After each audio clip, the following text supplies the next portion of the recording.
Hello and welcome along to another episode of this FM22 One Club story from Hemel Hempstead Town with me, Daniel. We're back today for part 52 and we've got a big one in store because we have got a promotion party. We wrapped up promotion in the last episode. We have since wrapped up the title. And with 2 games to go, we've passed the 100 point mark and we've got lots of excitement ahead of next year. We've got 2 games basically to work out which players are going to be able to make the grade next year and which ones tomorrow might be a casualty in our end of season review. We've also got lots of new signings being planned already, so there's plenty to come over the next 2 episodes. And there's also some news off the pitch, as you can probably tell by the fact that we've lost 1.75 million this month. We'll get to all of that in a moment though. If you are enjoying the series and looking forward to a big promotion party, please do chuck a thumbs up on it. Subscribe down below and turn that notification bell on for daily FM22 content. The head coach continues tomorrow. You can find that playlist up in the eye above. There's also links to the Twitch channel, the football podcast and much more too.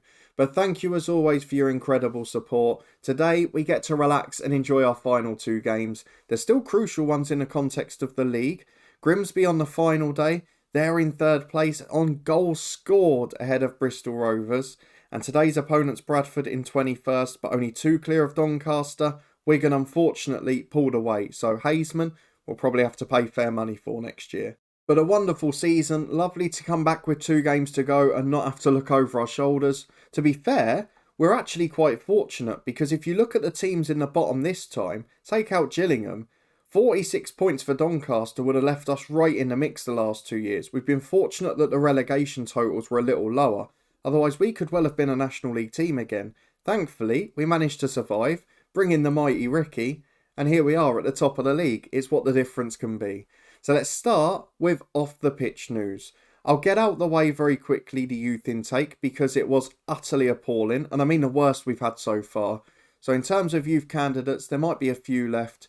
These are the ones, right? So they've all been offered contracts just to fill out the squad. The best is Alex Tan, who is 1-star ability, 3-star potential, not very good. He's a left back. There's a right winger who's not too far behind, but again, we're talking National League North and South players probably in their prime. Nothing better than that. So very difficult position for us. A lot of them are wingers as well, which I don't quite understand, but there we go. We're not worrying about that at this stage. We've got a couple more years. We want to focus on improving the first team stuff. Then we can come back and work on the youth side. And on that subject, let's go and have a look at the club vision because they want us to improve our standing in English football. And the reason we're going to continue to do that is because we've had another big training facilities upgrade. 1.7 million. It's going to be completed by the end of August, which will be great for deadline day next summer.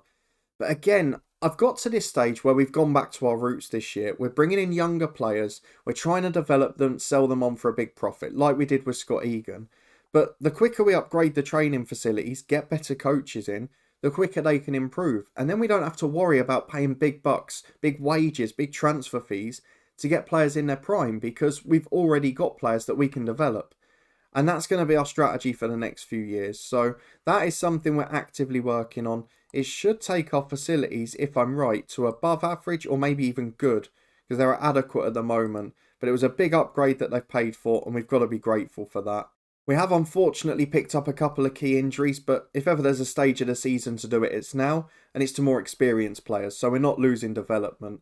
I'm not going to introduce them yet, but our scouts have been very busy, and we did increase the scouting team twice this year, which has enabled us to cover a lot more players, and the youth players coming out of Premier League and Championship clubs has been better than ever. So 3 of them coming in from Liverpool on the 9th of June, 1 from Chelsea, and you can see we've got a pretty good spread across the squad. So if we can bring in these players for free on relatively modest wages, that could fill some of those loan voids. We're talking about, we haven't got a backup right back at the moment. We're using 2 loan players at centre half. Well, we've got a centre half and a right back coming in there for nothing. We've got a centre midfielder coming in that could replace a Graham Park, could replace a Kai Dixon. And then we've got a centre forward coming in that could be a replacement for Daly, who's unhappy and wants to leave. So this is why I say, let's save a lot of our wage and transfer budget, improve all the other stuff first, and get people like this in, because with good facilities, with first team opportunities, even if it's EFL Trophy or League Cup, these kids can become stars. And at 18, we've got 4 brilliant squad players joining the club. Let's go and get into the first of today's 2 games via the schedule to see what's been happening since you were here. And we've stayed unbeaten. We've not been quite as good in front of goal, but we've rotated the side a bit. We've given people the odd chance, and we've still done well. So certainly no complaints on that front, and it's reinforced the fact to us that our first 11 doesn't need big upgrades next year. Yes, we'd quite like a good centre-half and a good left-back just to give us a bit more strength in depth, maybe one top-class midfielder, but overall, I'm pretty happy with what we've got, and it's just about beefing the squad with permanent young players who can improve and make us a profit in the future. So you were with me for Solihull and Oldham. We played 5 games since then and only conceded 1 goal. We started with a 2-0 win at Swindon, both of the strikers getting a goal apiece there. We then gave them a rest at the hour mark. At home to Bristol Rovers, the side currently in 4th place joint with Grimsby. They held us to a 0-0 draw, brought masses of away fans. And we were alright, but G-Cock in the end was the best player in the defensive area. Against MK Dons, lots of little injuries. One left back got injured, another came on, got injured again.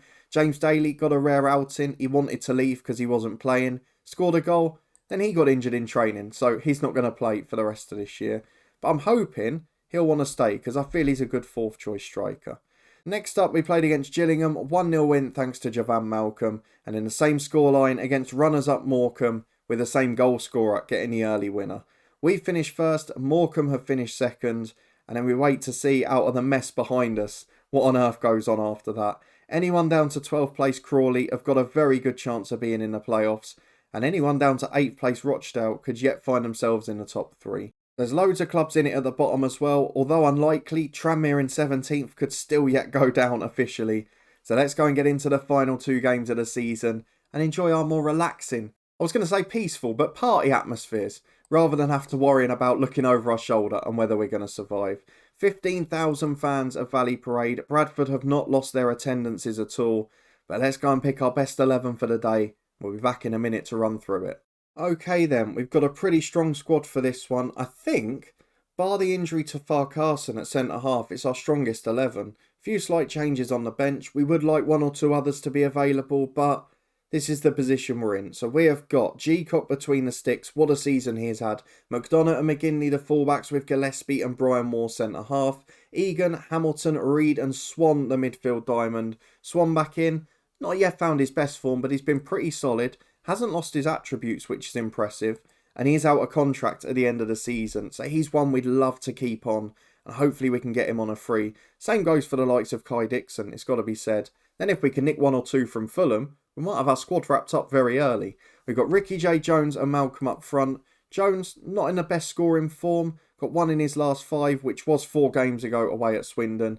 But he's still improving. He's setting records for assists, if nothing else. And alongside Malcolm, the ultimate goal scorer, we've got a very good front two. Let's go and get into the first of today's 2 games and enjoy the battle against a relegation favourite. They'll be scrapping for everything. 2 changes for us, 2 changes for Bradford. Steve Cottrell in charge. He was appointed midway through the season to save them. And he might have to, because Bradford in the National League is almost unfathomable as a football fan in terms of size. It's almost on like the sort of Notts County scale, that sort of level as well. Seeing those massive grounds in non-league football just doesn't add up. They've got some good players still too. Callum Cook, he's been a hero for us before. I'm pretty sure it was with Dorking in FM20. Freddie Potts, a good young player in real life. And some quality across the squad and on the bench. So let's get into the first half. We want our lads to stay on it. That's something that's been crucial after wrapping up the title. So far they've done it. Can they repeat it? Let's go and find out. Well, early doors, we've got a throw on the left with McGinley, who did have a rest in the last game. Reed plays a 1-2 with him and finds Egan. Back out to McGinley and Reed again. Keeping it down by the corner flag. Can someone find the cross? Reed is released. He's into the box unopposed. Might shoot himself. And it's in off the underside of the bar. We've not seen that many times this season. Just his second goal. I think the other was a free kick, if I remember rightly. But he's a cracking player and he's been so key to what we do. Had the odd bad game, was at fault for the goal against Milton Keynes, but he's a good player. He's tied down for a few years. It'll be key to us surviving in League One. With 20 minutes gone, his goal is the difference. It's our only shot on target too. And as we come up to half time, look at the bottom of the table. We have put Bradford right in trouble. Just 1 point clear. G-Cock's having to be on form to keep them at bay. But there can't be any clear chances because we're not seeing them. So let's go and get back to the second half. And hopefully we can wrap up 3 points as they play down the right to Callum Cook. Back into his fullback again, down the line to Thomas. They're keeping it well, but not really showing any cutting edge yet, though. Cook's got in behind this time. To the byline. There's 2 in the box if he can find them. Thomas in. Reed wins the challenge. Oh, he's given a penalty. That is incredibly harsh.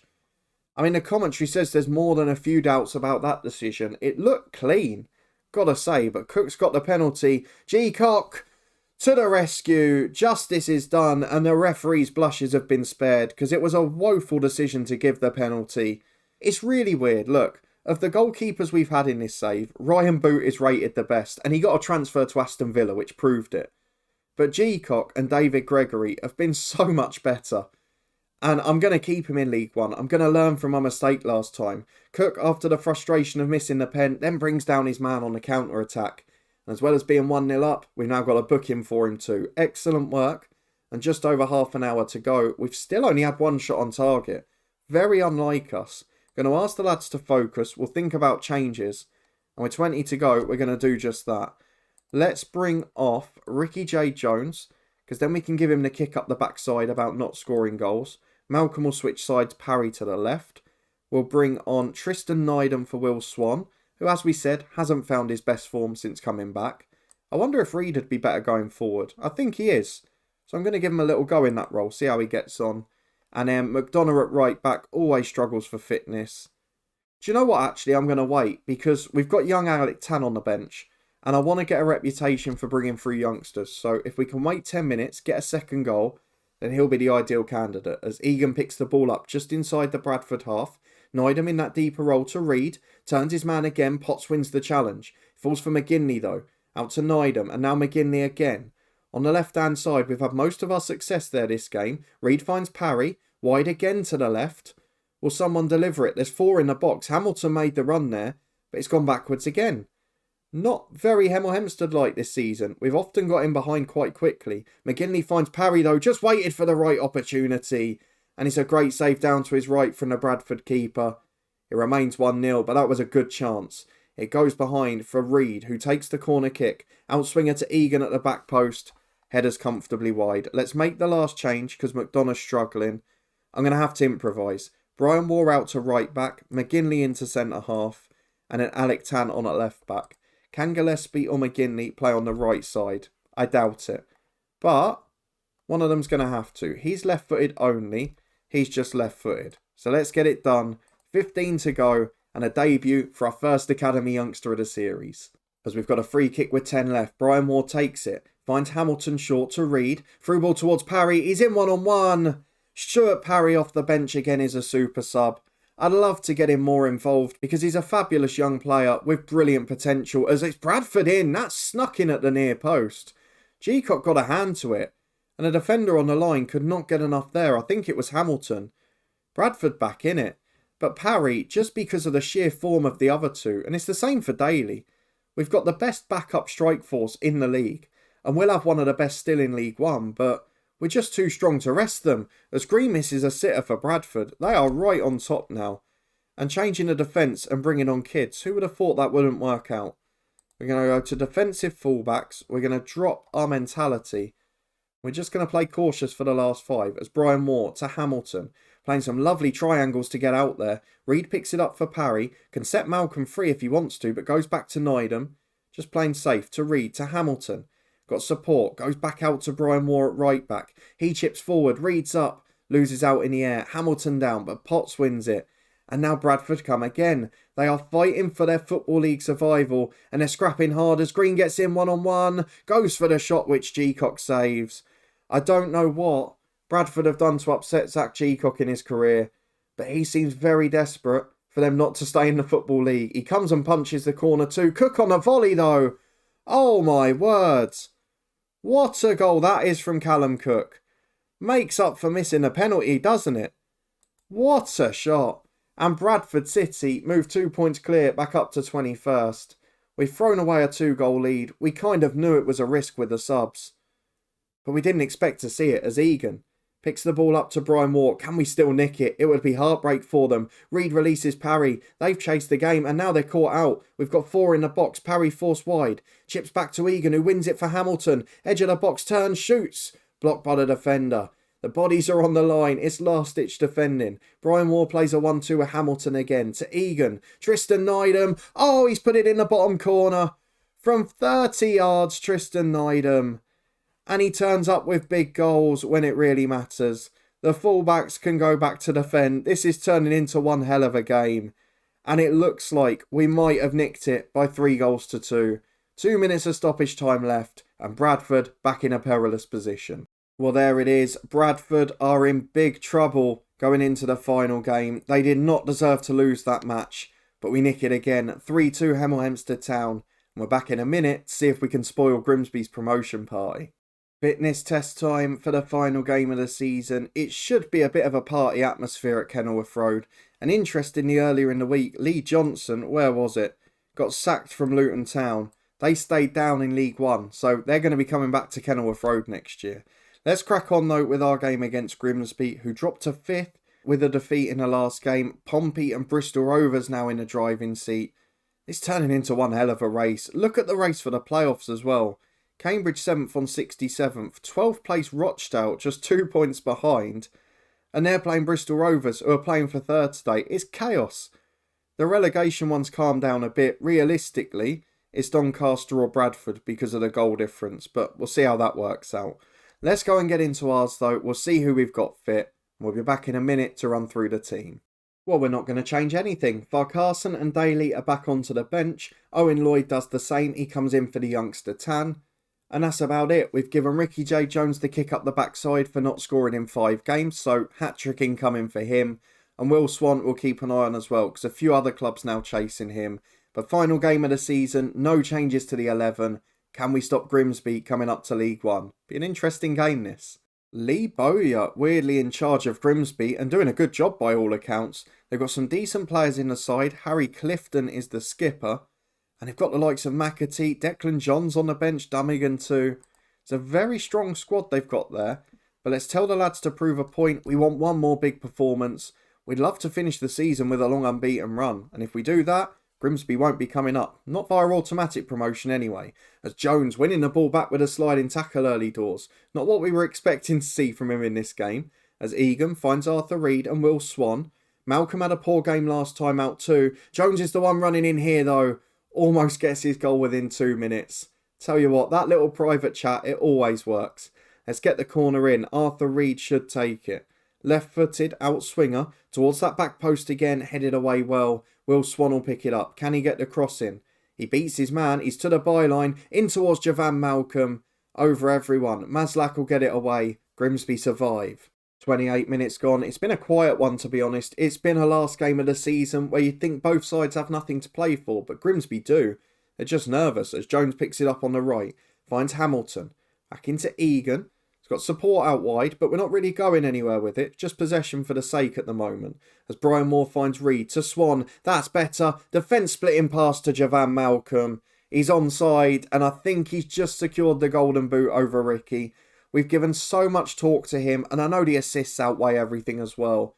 But Javan Malcolm shouldn't be forgotten. He started the season poorly, now he's the top scorer in the league. What an effort. Might be big money for him in the summer. As Swan's brought down in the box. Who's taking the pen?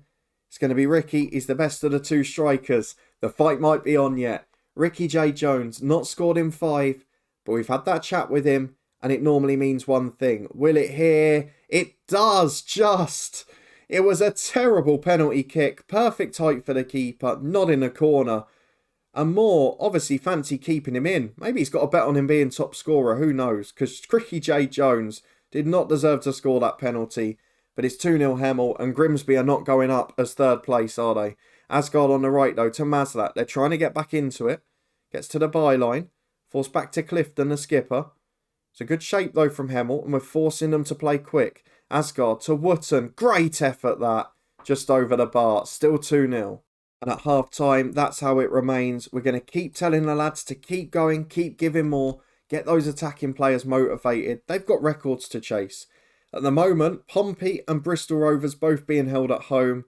Bradford and Doncaster, neither of them wants to stay up. So Doncaster going down as it stands. With 15 gone in the second half, it's 2-0 still. Well, 25 minutes to go. It's been quiet again, so let's just go and make a couple of changes. Gillespie's complacent, so far Carson can make his return from injury. We'll do the same for James Daly up front. He's going to replace Javan Malcolm. Might be a good buy for him. And then in midfield, we'll leave the last one 5 more. But Nydam deserves a run out the skipper. He's done a brilliant job this season. And we'll make sure he gets on. 15 to go. Arthur Reed has just ticked over to very tired. So Nydam will be on for him. First though, it's Will Swan in possession. To Daly, to Jones. Goes for the shot. Tipped over by Moore. Makes up for the penalty. Save attempt there. That was a fabulous effort from the keeper. It's a corner kick which Swan will take now that Reed's gone off. To the back post, headed away well. Jones will chase it out wide. 15 to go though, and Grimsby have a corner. Finally an attack for them. It's a good header too. Off the woodwork. I think the keeper got a hand on it, you know. Brian Moore gets the second one clear, but Clifton's coming forward again. Grimsby having a right go at last. It's out to Maslak on the right, but it doesn't go anywhere. It's 2-0. There's 10 minutes to go. Grimsby dropping to 6th. And we're staying comfortable. And there is the final whistle. The lads get a well-deserved lap of honour, and there should be plenty of plaudits for the way they've played this season. The lads are motivated. They've been fantastic. They win the league with 107 points. Bristol Rovers nick 3rd. Pompey bottled it at home to 22nd place Barrow. And Doncaster go down after a 90th minute defeat to Morecambe. But let's go and wrap up the season, because this has been an absolutely spectacular one, given we were scrapping for relegation the last 2. So Will Swan back to form just in time. He gets player of the match on the final day. We will be back in the next episode for the end of season review. We're going to do plenty of summer planning. We're going to decide what we want to do with the squad. And we're going to have a look into the data hub as well, so I can show you the difference between previous seasons and what's happened this year with Jones and Malcolm up front. The difference that's made to our tactic and to our team. If you're looking forward to that, planning ahead for League One with Hemel Hempstead Town, please do put a thumbs up on the video. We'll do the official season review then, of course. We'll have a look at some of the star players and their development off the pitch. But if you want to stay up to date and make sure you don't miss a beat, subscribe down below and turn that notification bell on. We're just 4 days away from a League One transfer special. You've seen there's 4 players you're going to be meeting already. And I bet there's going to be a few more on top of that too. In the meantime, the head coach is back tomorrow. You can find that playlist in the eye above.